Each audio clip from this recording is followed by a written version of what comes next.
This is super fun. Evasive pattern Ortegas gamma. I like this. I like this episode. I like Ortegas. She's doing real good. She makes up her own pattern.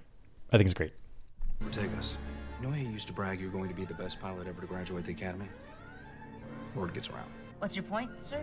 Time to prove it, Lieutenant. Get us in front of that comment. Initiating evasive pattern Ortegas Gamma 1. Evasive pattern Ortegas.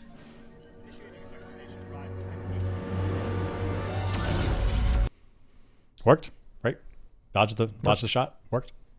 So I really like this because Ortegas, first of all, plucky, and like the hot shot, little cocky, little ego, right? It's like a little lieutenant rascal, and she makes up her own evasive pattern, which I guess there's some unspoken rules about who gets to make it, but I like it because she's the helmsman, so she knows what the ship is capable of. She understands like flights and she's studied combat, I guess, and so she has her idea of how she can better maneuver the ship.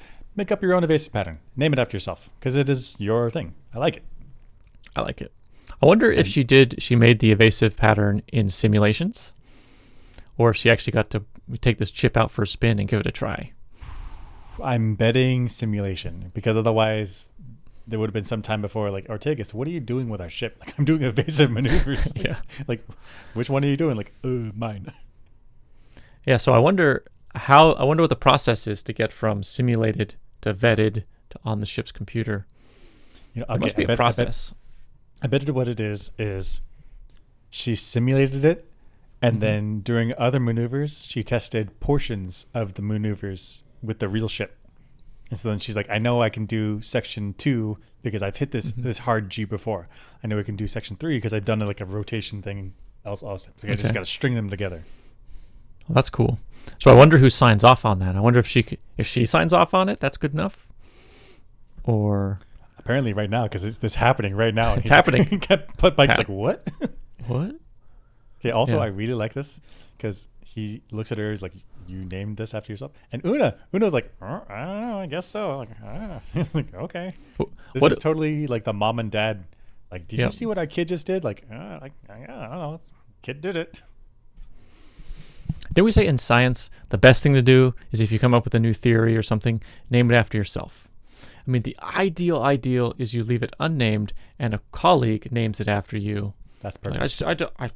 I didn't do it. I didn't have the ego, but other people recognized my greatness, so they named it after me. Like, that's perfect. But if you don't get ahead of it and you don't name it yourself after yourself, then somebody else might name it not after you. Might name it something more generic. You don't get credit. No credit. Yeah, so name it after yourself.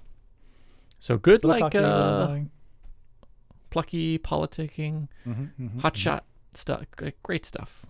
I've experienced this emotion when I was like teaching students, like, this is how you procedurally go one step at a time, how to solve a problem. It takes a little long, but the logic is tight and you'll get the right answer every time. And then I've had students jump several steps and I was like, that's not how I want you to do it, but okay, you got the right answer. Like, all right, I can't say no. As long as it keeps working, like, all right. And that is this emotion. Yeah. Like, okay, they did it. Like, all right. Hey, you wanted independent thought and initiative. Got it. Okay. Yep. And that's what you want from your helmsman. Yeah. Love it.